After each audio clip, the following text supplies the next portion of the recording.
안녕하세요, 여러분. 책 먹는 즐거움 정기욱 소설가입니다. 구독과 좋아요 눌러주시면 책 먹는 즐거움 채널에 큰 힘이 됩니다. 세브란스 병원 건물 영안실 주차장을 서성이며 어머니를 생각하던 나는 문득 걸음을 멈추었다.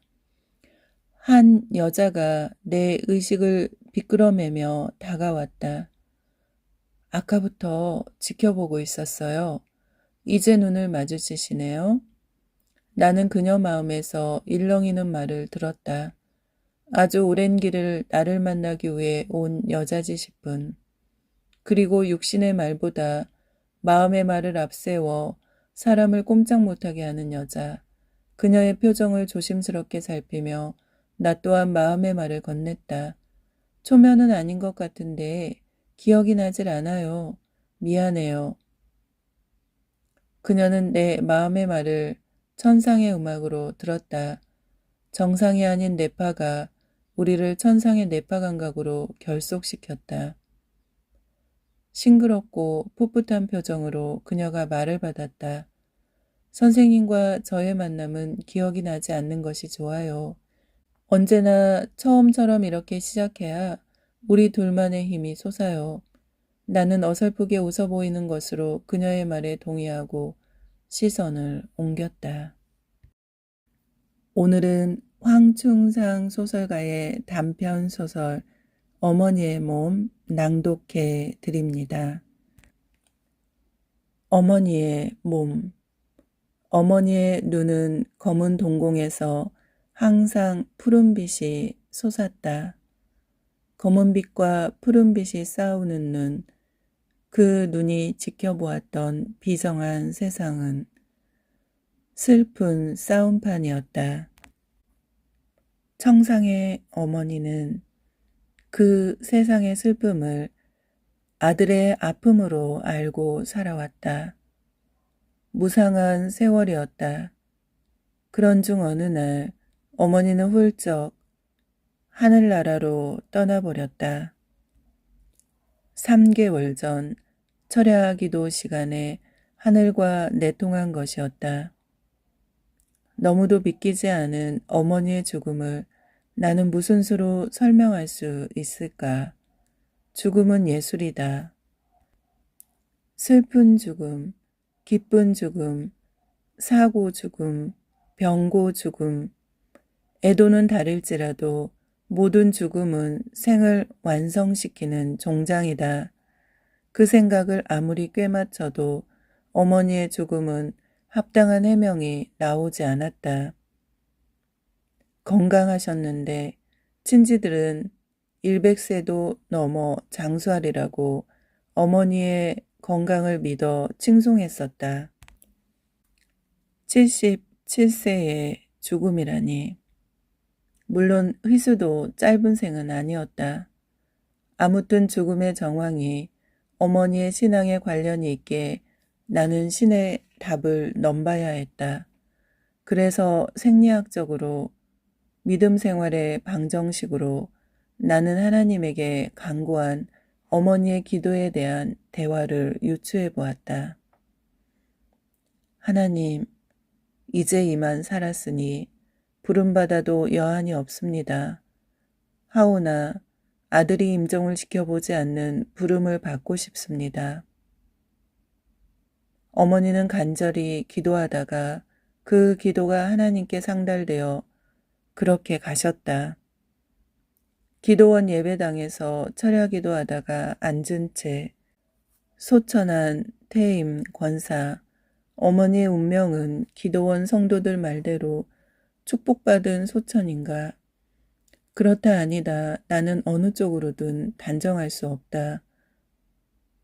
나의 신앙은 두 뿌리의 사유를 기반으로 답이 나오기 때문이다. 불교와 예수교, 유년의 신앙과 결혼 이후의 신앙이 엉킨 믿음에 대한 답은 두 종교 어느 쪽에도 맞지 않았다. 그럼에도 나는 어머니의 믿음에서 나오는 믿음의 말씀은 그대로 믿고 따랐다. 어머니의 하나님 사랑은 언제나 아들 사랑과 함께하기 때문이었다. 그런데 문제는 그럴수록 나는 어머니의 운명을 더욱 곱씹고 있었고 그것은 내 인생을 곱씹는 것이 되었다.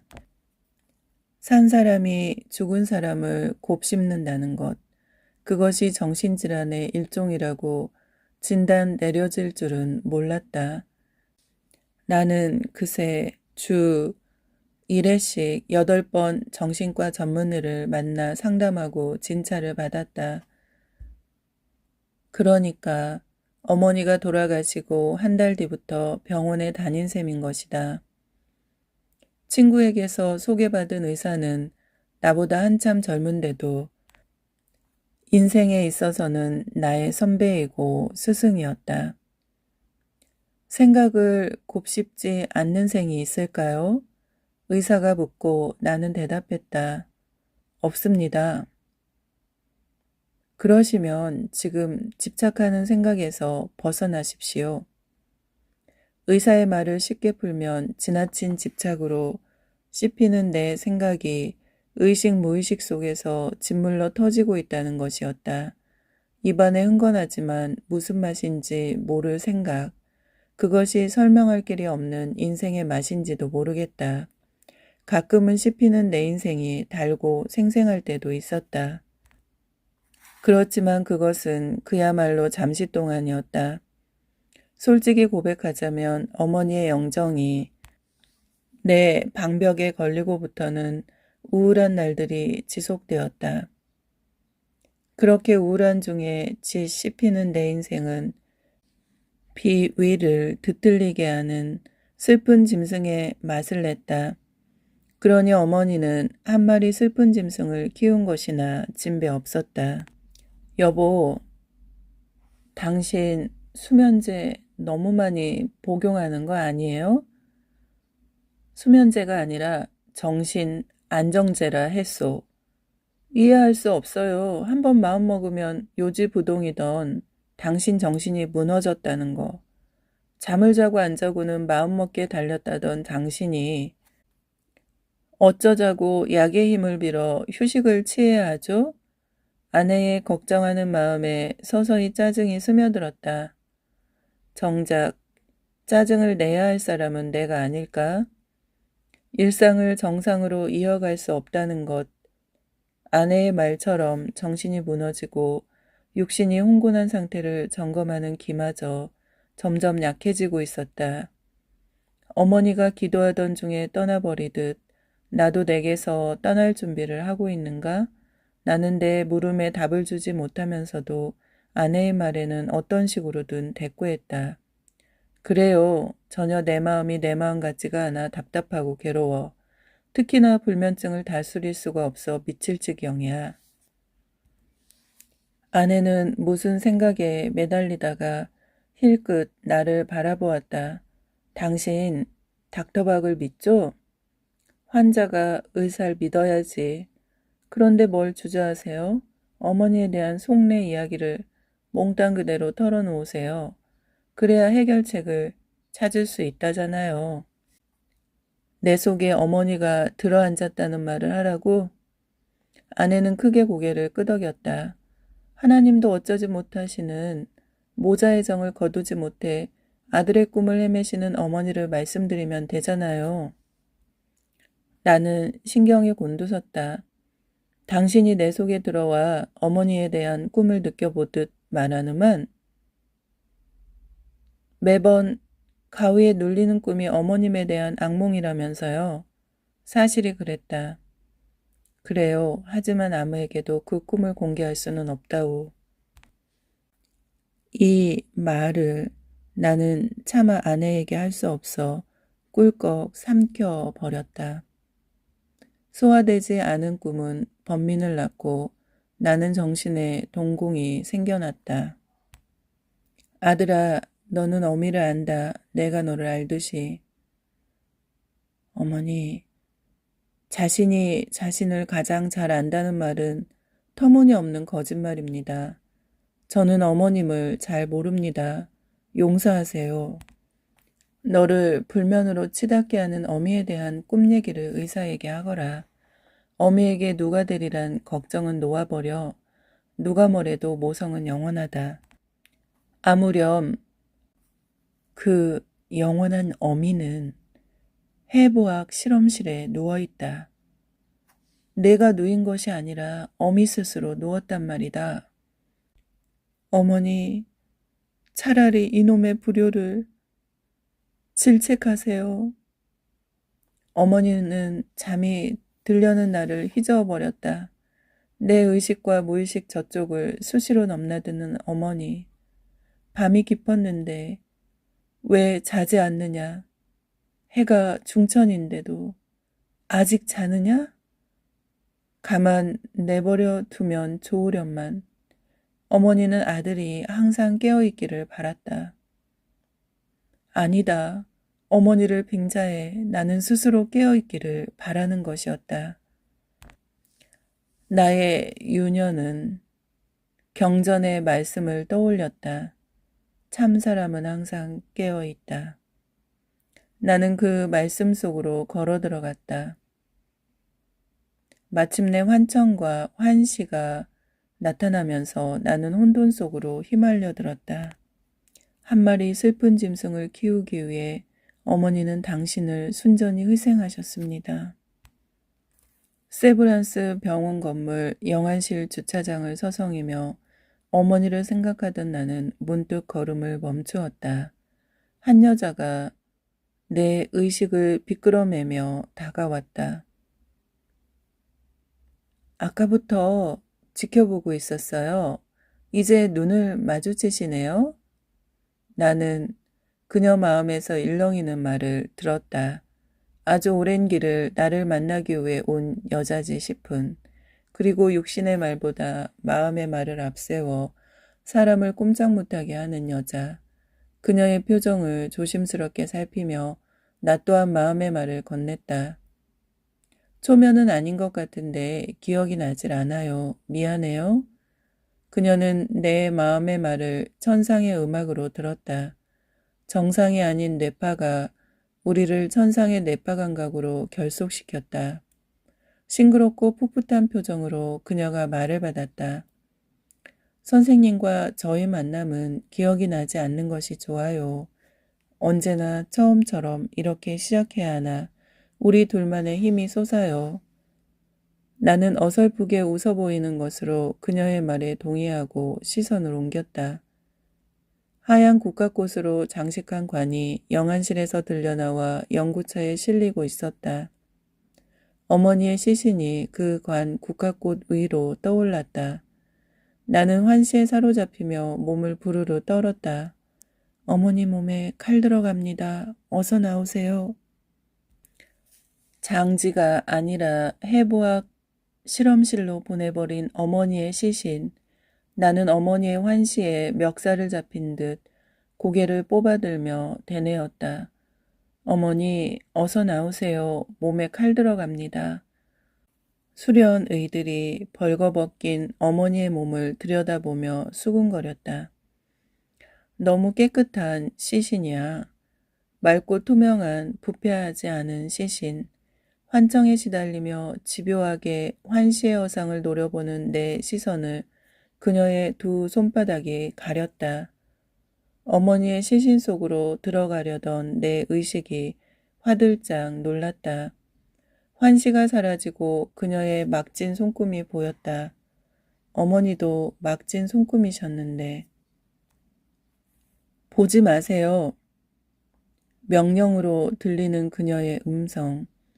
나는 뺨을 얻어 맞은 듯 정신이 번쩍 들었다. 심장 박동이 빨라졌다.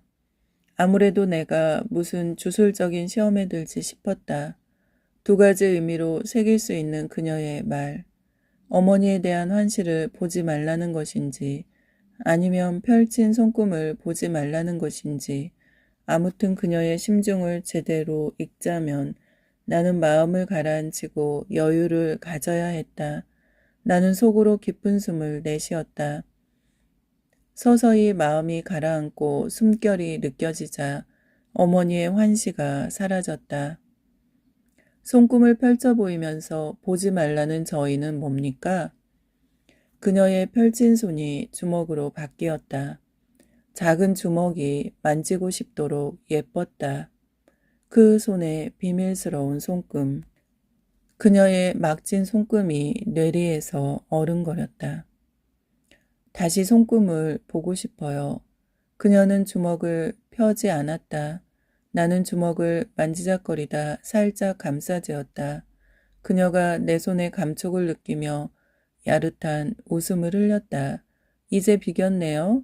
비기다니 알 수 없는 동문서답이었다. 언제 우리가 개임을 했나요? 저는 손을 펴 보이며 보지 말라 했고 선생님은 제 주먹을 감싸지며 손금을 보고 싶어 하시니 하는 말이에요. 나는 섬뜩 놀랐다. 검은빛과 푸른빛이 싸우는 눈, 그녀의 눈이 어머니의 눈으로 바뀌어 나를 찬찬히 바라보았다. 왜 놀라세요? 솔직히 나는 그녀의 눈이 무서웠다. 눈이 너무 아름다워서요. 거짓말이었다. 내 입이 거짓말을 한 걸까? 마음이 거짓말을 한 걸까? 나는 알 수 없었다. 입과 마음이 본래 하나라는데 나는 그녀의 시선을 피해 빨간 립스틱이 발린 입술을 보았다. 입술이 만드는 말의 아름다움, 그 배우의 거짓 마음으로 우리는 서로를 탐색했다. 무서운 것과 아름다운 것. 사실은 그녀의 눈이 무섭도록 아름다웠는지도 모르겠다. 검은 동공에서 푸른빛이 솟았던 어머니의 눈처럼. 고마워요. 그녀가 주먹을 폈다. 검어지면 결코 놓지 않는다는 막진 손금. 부러지고 말지. 휘지는 않는다는 성정이. 생을 고달프게 할 수상. 나는 뒷말을 이으려다 그녀의 눈 속으로 빨려들었다. 얼굴과 육성, 몸, 피. 그녀의 것들은 어머니와 크기에 있어 차등이 많았다. 무슨 풀릴 길 없는 생각을 가슴에 안고 그 일로 자람을 멈춘 아담한 소녀적인 여자. 그런데도 눈만은 웬일로 어머니를 꼭 닮고 있었다. 마음을 옥죄던 그녀의 검푸른 눈빛이 서서히 사이었다. 제 손금 팔자가 세겠지요? 나는 그녀의 말을 뒤집어 부정했다. 아니요. 부드럽고 약한 마음이 손금을 이겨요. 부러지고 말지 휘고 싶지 않는 성깔인걸요. 그녀는 또 다른 자신을 그 분신의 마음을 다스리는 인상이었다. 나는 구체적으로 그녀의 관상을 보았다. 큰 눈이 그 성정을 착한 중성으로 만들어요. 그녀는 인형처럼 동그랗고 큰 눈을 감았다 떴다. 강한 것과 착한 중성, 저는 둘을 혼돈하고 살아요. 제 큰 눈이 겁을 먹으면 아주 적당히 혼돈을 일으키거든요. 아마 저도 모르게 의식과 무의식을 희석시킨 반투명, 뿌연 안개 속을 보는지도 모르죠. 그래서 저는 막진 손금은 어쩌다는 그놈의 수상 통계를 전혀 안 믿어요. 그럴 거예요. 막진 손금인 사람은 관상이니 수상 따위는 믿지 않아요. 제 모친도 막지셨는데 관상수상을 믿지 않으셨어요. 나는 먼 하늘을 올려다보았다. 잿빛 하늘이었다. 뜻도 멋도 없이 말을 하고 있는 아들을 저 하늘 뒤쪽에서 어머니는 내려다보실까? 나는 생각에 깊어졌다. 그러는 나를 그녀가 일깨웠다. 선생님을 제가 언제 처음 배웠는지 아세요? 글쎄요 하는 표정으로 나는 그녀를 바라보았다. 괜찮아요. 제가 귀찮으시면 아무 말씀 안 하셔도 돼요. 순간 나는 이상한 정지 상태가 되었다. 그 요지부동인 시간이 서서히 풀렸다. 마음이 편안해졌다. 그녀가 나를 마음 편안한 쪽으로 밀쳐놓은 것이었다. 나는 그녀에게 사로잡힌 만큼 정직해졌다. 미안합니다. 어머니가 돌아가시고 저는 자주 정신이 욕심을 빠져나가요. 그녀가 고개를 끄덕였다. 저도 남편이 떠난 뒤 정신이 육신 밖으로 뛰쳐 나갔어요. 솔직히 그 병으로 선생님을 만나게 되었지요. 이 병원 정신과 닥터 박에게 저도 치료를 받고 있어요. 이 또한 인연인가? 우리는 닥터 박 환자로서 관심을 갖게 된 것이었다. 닥터 박, 세상 기억을 상기하듯 내가 중얼거렸다. 그 사람 어떻게 생각하세요? 너무 막연한 물음이었다. 어떤 면으로요? 제 남편과는 동문인데 도무지 알 수가 없어요. 내가 왜 치료를 받아야 하는지 의학적인 분명한 답을 주지 않아요. 이상한 인연이군요. 나는 절로 한숨이 나왔다. 인연이 인연을 낳는 세상. 그 인연에 취해 울고 웃다 보면 생은 잠깐 지나간다고 했다. 왜요? 이상한 인연에 휘말리고 싶지 않으세요? 이미 휘말려 버렸는걸요. 그 친구 내겐 당신 얘길, 당신에겐 내 얘길, 무슨 마약처럼 주사했잖아요. 그래요. 우리 피 속엔 서로의 이야기가 흐르고 있어요. 그러니 닥터박을 제대로 알 필요가 있어요. 나는 고개를 끄덕였다. 정신과 전문의, 방문학, 그쪽에선 꼽히는 의사지요. 친구의 고종 동생이라서가 아니라 환자에게 종교 심리를 접목시키는 의사로 정평이 났어요. 특히 그의 달마 테스트는 까다로운 지식층 정신질환자들에게 대단한 치료 효과를 내고 있어요. 그녀가 몽롱한 눈으로 나를 바라보았다. 어머니를 닮은 눈빛이 사라진 그녀의 눈이 이상한 기운으로 나를 힘들게 만들었다. 이 여자가 내게 체면을 거는 걸까? 순간 그녀의 앙칼진 음성이 내 흐리마리한 의식에 불을 놓았다. 달마 테스트, 그건 순 사기예요. 불침을 맞은 듯 내 의식은 화들짝 놀랐다. 진료가 계속되는 환자가 의사를 불신하면 그만큼 의사를 믿는 것이다. 그러면서도 자신의 의식을 뒤집고 싶은 이 여자, 나는 야릇한 호기심을 일으키며 뇌리에 환상의 장면을 펼쳤다. 의사가 가슴을 만졌다. 원을 그리던 손이 가슴 깊숙이 들어가 심장 한 덩이를 꺼내들었다. 붉은 심장 덩어리는 한 송이 꽃으로 바뀌었다. 여마시 중에 가섭이 부처의 손에 들린 꽃을 보고 웃듯이 환자가 마술을 보듯 꽃을 보고 웃었다. 제 심장꽃을 알아보는군요. 환자가 말 대신 고개를 끄덕이고 입가에 웃음을 머금었다. 그 웃음을 환자의 손이 거머잡았다. 의사의 심장꽃에 화답하듯 환자의 손에도 웃음꽃이 들렸다. 의사의 눈이 번쩍 놀란 빛을 뿜었다. 아, 아름다운 웃음꽃. 제 심장을 드릴 테니 당신 웃음꽃을 주세요. 의사가 환자에게 다가가 심장꽃을 건넸다.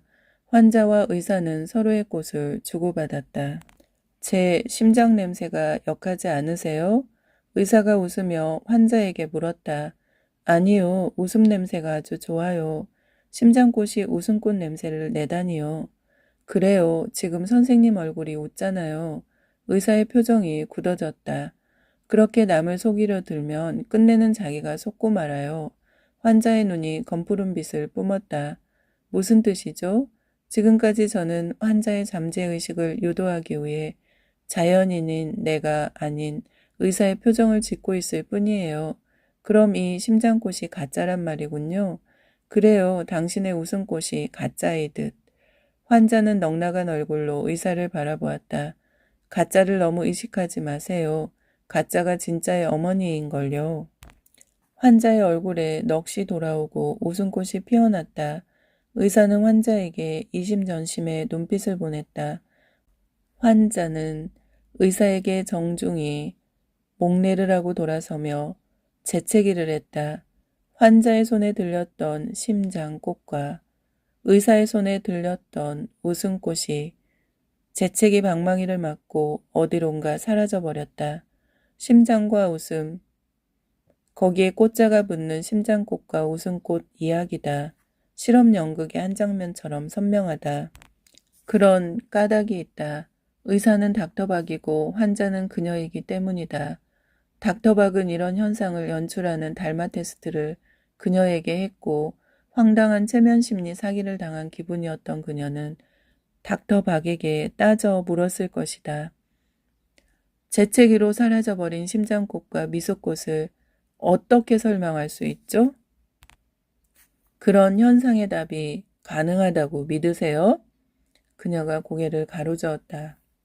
아니요가 아니라 예스예요. 우선 모든 현상은 외란 물음에 그 나름 답을 준다고 믿어야 합니다. 좋아요. 그럴게요. 의사가 노트를 꺼냈다. 여기 제가 심장꽃과 웃음꽃을 그렸어요. 무엇으로 보이세요? 그녀의 눈이 확 밝아졌다. 아, 이 재채기 소리. 바로 이거예요. 답은 이렇게 쉬워요. 하트의 중심을 립스틱 입술 사이를 빠져나가는 기의 소리. 그녀의 눈에 재채기만 보였다. 아무튼 닥터박의 달마 테스트는 그녀가 심리사기라고 볼 수 없는 복잡, 미묘한 체면 테스트였다. 나는 닥터박과 나눴던 이야기를 곱씹었다. 닥터박에게 두 번째 진료를 받던 날이었다. 선생님, 달마 좋아하시죠? 기독병원 의사께서 갑자기 달마는 선생님의 유년 시절 불교 신앙을 엿보고 싶어서죠.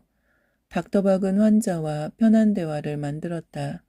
달마님에게 지혜는 구하고 싶어요. 하지만 직접 대면은 하고 싶지 않아요. 벌써 앞서가시네요. 만나기 전에 좋은지 싫은지를 말씀하시죠. 물론 좋아합니다. 이상하죠? 좋아는 하는데 왜 만나고 싶지 않으실까? 그의 엄상궂은 인상이 마음을 너무 무겁게 만들지요. 선생님은 누구보다 달마의 얼굴이 왜 그토록 무서운지 잘 아시잖아요. 닥터 박이야말로 선입관 때문에 나를 너무 앞지르고 있어요. 죄송합니다. 그럴 수밖에 없습니다. 선생님이 아시는 달마와 제가 아는 달마를 비교하기 위해서죠. 좋아요. 달마에 대해서 먼저 그쪽 얘기부터 들어봅시다.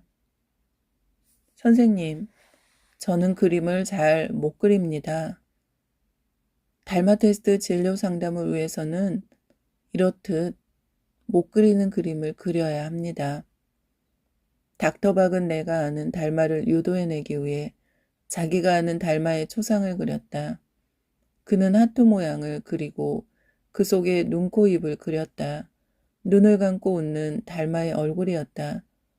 제 달마는 이렇게 웃는데 선생님 달마는 심각하고 우울한 표정입니다. 맞습니까? 나는 머리를 끄덕여 수긍했다. 달리 반론이 있으실 텐데요. 닥터박은 수긍하는 내 마음 뒤쪽이 보고 싶은 것이었다. 우리는 달마를 만나볼 수 없어요. 상상으로 밖에. 따라서 닥터박의 달마 그림은 또 다른 달마의 얼굴을 상상하도록 환자의 의식을 자극할 뿐입니다. 바로 그 점 때문에 제 달마 테스트가 유효합니다. 선생님도 소설 창작의 또 다른 상상을 위해 소림사 달마동까지 가서 달마를 만나고 오셨다면서요. 나는 그의 고종형을 떠올렸다. 그 친구 별걸 다 얘기했군. 선생님에 대한 형님의 우정 참 부러워요. 닥터박의 고종형은 나와 오랜 친구였다. 시인인 그는 신문사 문화부 기자를 하면서 틈이 나면 우정 자리를 만들고 내 산문 정신의 이해를 충원으로 들려주었다. 너의 산문은 관념 정서에서 벗어나야 어렵지 않아. 등장인물의 묘사와 말에서 생각에서 독자를 구속하지 말고 해방시켜줘. 그러기만 하면 너의 문장에서 너까지 자유하게 돼. 우리의 우정은 누구나 부러워할 만했다. 전혀 재기를 감당 못하고 문학에 대한 혈기만 부리는 글쟁이 친구를 그처럼 사랑하기가 쉽지 않았다. 아무튼 모든 인생의 만남은 상상이든 환상이든 실제든 쓸쓸한 슬픔이다고 정의 내리는 까닭이 있다. 별리의 고, 만나서 헤어지는 고통을 감수해야 하기 때문이다. 별 수 없이 나는 소림사에서 달마와 독대한 얘기를 해야 했다. 그 환상과 상상의 만남도 이별의 아픔이 있었던 것이다. 그의 여름 소림사에 갔을 때 달마는 내게 나무 한 그루를 그려보라고 했다. 전혀 뜻밖의 시험이었다. 정신의학에서 의사들이 환자 치료를 위해 하는 짓을 달마도 한단 말인가? 속마음을 드러내지 않고 나는 나무를 사람 형상으로 그려 보였다. 달마의 험상이 더욱 일그러졌다. 내가 쓴다는 소설이 고작 이것이냐? 그야말로 억지다. 나는 처음부터 달마에게 소설 쓴다는 마음을 내지 않았다. 다만 내가 아는 선한 사람을 나무로 형상화했을 뿐이었다. 내 눈을 속이려 하다니 그 마음 참으로 가상하다. 허나 그 마음 계속 붙들고 있으면 내 자신까지 속고 말 거야. 마음 그리는 일을 너무 쉽게 생각한다는 것이었다. 나는 진정으로 나를 속일 수 있기를 바라서 당신에게 왔소. 그런데 그것이 가능하다니 계속 나를 붙들 수밖에 없소. 내가 달마의 말을 그렇게 새기고 있을 때 달마가 다시 내 마음을 꿰뚫었다. 눈물을 흘리는 십자가를 그렸으면 좋았을걸. 뒤통수를 한 대 때리는 말이었다. 비로소 나는 달마와 내가 전혀 다른 눈을 가졌다는 사실을 알았다. 사람나무는 아무나 그릴 수 없다. 이 그림은 예수나무를 그린 게 아니라 사반나무를 그린 것이야. 나는 분명 나무 십자가에 매달려 피 흘리는 예수를 그렸는데 달마의 눈은 예수가 아니라 사반으로 보았다. 그리고 달마는 덧붙였다. 예수를 그릴 수 있다는 그 마음은 참 좋다. 하나 진짜 예수를 그릴 수 있었다면 너는 여기 나에게 오지 않았을 거야. 나는 달마의 말에 충분히 위안을 받았다. 그러나 그것이 오히려 나를 반항하게 만들었다. 당신에게서 침묵을 본다는 말은 거짓이군요. 나는 너에게 한마디도 하지 않았다. 그런데 너는 나에게서 많은 거짓을 보니 참으로 알 수가 없구나. 내가 너에 대한 거짓 거울인지 내가 나에 대한 거짓 거울인지를 알 수가 없어. 갑자기 머릿속에 달마의 거울이 나타났다. 나는 달마의 거울 속에서 가만히 흘리는 미소를 짓고 있었다. 닥터박의 눈이 맑음을 머금고 빛났다. 제 달마 테스트를 이미 직접 체험하셨군요. 우리는 달마 선의 목원을 함께 공감했다. 그는 치유의 선한 전기를 눈에 모았다. 그와 달리 나는 어떤 기운이 심장에서 빠져나감을 느꼈다. 나는 닥터박의 눈을 깊숙이 들여다보았다.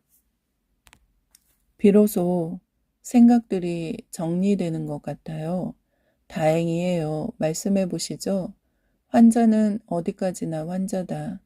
달마는 중생 앞에서나 부처 앞에서나 달마고요. 나는 고개를 끄덕였다. 그래요. 환자 앞에서 닥터박은 항상 닥터박이지요. 말의 진실, 사람은 사람으로, 사물은 사물로, 자연은 자연으로 보인다는 의미를 우리는 서로 주고받았다. 닥터박이 자리에서 일어섰다. 닥터박의 심리치료병은 두 쪽으로 나누어졌다. 현대인의 정신질환 특별치료법이다. 한쪽은 가표를 던지고 고등 사기술이다. 다른 쪽은 부표를 낳았다. 나는 그녀를 어느 쪽으로든 설득하려 들지 않았다. 그녀도 그것을 알았다. 그래서 환자인 우리가 주고받는 말이 서로의 심기를 오히려 복돋았다. 닥터박을 심리술사로 부정적인 생각하면서 계속 진료 상담과 치료를 받는 까닭이 따로 있습니까? 그녀가 기다렸다는 듯 말을 받았다. 남편에 대한 예의를 지키는 것이지요.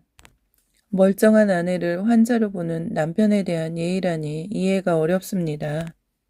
그 사람의 자기속임, 아니 죄가 그를 사망시키기를 바라서지요. 나는 이 알 수 없는 여자의 속심에 다가섰다.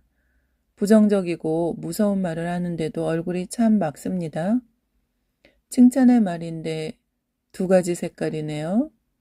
보통 맞수가 아니었다. 어떤 두 가지 색깔이지요? 거울의 앞뒤, 밝음과 어둠이요. 두렵고 무서운 칭찬이죠. 부정적인데 어떻게 얼굴이 맑을 수 있겠어요. 뒤집히면 거울처럼 배우에 연막이 있다는 말이죠. 문득 그녀가 내 마음속을 비춰보는 거울을 가졌다는 생각이 들었다. 요즘 저는 세상에 무서운 것 중 하나를 꼽으라면 주저하지 않고 거울을 듭니다. 그녀의 얼굴에 소리 없는 웃음이 떠올랐다. 제가 들고 다니는 거울을 빼앗긴 기분이 드네요. 그것이 물질을 비추는 거울이든 마음을 비추는 거울이든 선생님의 그 거울 얘기를 듣고 싶어요. 거울 속의 허상은 허상으로 아름답지요. 이 말을 서두로 나는 닥터박과 달마 테스트에서 주고받은 이야기를 그대로 그녀에게 들려주었다. 어머니께서 돌아가신 뒤 어머니 꿈을 꾸면 꼭 어떤 사단이 벌어진다고 하셨지요. 구체적으로 한 가지만 들려주시죠. 전날 밤 꿈에 나타난 어머니의 모습은 무심했다. 아들에 대한 정을 온전히 끊기 위해 오셨지 싶었다. 말없이 쓸쓸한 표정으로 잠시 아들을 지켜보다 이내 돌아섰다. 짧은 꿈이었다. 그날 아침 우리 부부는 지독한 싸움판을 벌였다. 어머니에 대한 아내의 추억이 내 비위를 뒤집었어요. 청상 어머니의 고든 성정 때문에 많이 힘들었다는 사소한 시비로 시작된 싸움은 서서히 증오의 불길을 내뿜다가 이혼을 하겠다는 만세를 불렀어요. 어떻게 그렇게까지 싸움을 할 수 있을까 싶은 부부싸움을 닥터 박은 몇 군데 다시 짓고 메모했다. 그러고도 우리 부부가 아직 헤어지지 않고 버티고 사는 까닭이 뭘까? 숙명, 업 따위의 말이 있을 뿐 낡은 사랑에 대한 답은 코에 걸어도 귀에 걸어도 그만이었다.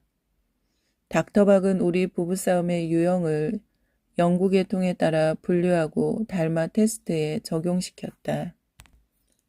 어머님을 뵙는 꿈이 참으로 상징적이다 싶은 때도 있었을 텐데요. 세상 일에 지쳐 허우적거릴 때 어머니는 아들의 꿈에 왔다. 상징에 관한 해명이 가능한 꿈과 그렇지 않고 모호한 꿈도 있었어요. 해명이 모호한 꿈을 얘기해 보시죠. 그 꿈은 너무 많은 상징이 겹쳐졌다. 그만큼 상징에 따른 해명도 다양한 것이었다. 그래서 그 꿈은 해명이 가능하지도 불가능하지도 않는 것이 되고 말았다. 가능과 불가능 그 두 해명이 하나의 의미로 전달될 수 있기 위해서 그 꿈은 달마 테스트에 상정되어야 했다. 어머니의 시신이 놓은 관 속을 아들이 들여다보는 꿈. 가능한 한 꿈의 정황을 그대로 옮겨놓아야 한다. 어머니, 몸에 불 들어갑니다. 어서 나오세요. 나는 장작 더미에 쌓인 어머니의 관을 향해 외쳤다. 이어서 두 번 더 외치고 나는 손에 들린 횃불을 장작 더미 속에 쑤셔 넣었다. 장작 더미의 연기와 불길이 서서히 관을 휩쌌다. 어머니, 몸에서 나오셨지요? 못난 아들의 불효를 용서하세요. 속으로 내이며 나는 창자를 끊는 울음을 토했다. 지친 울음 속에서 한동안 아득하다가 제정신이 돌아왔다.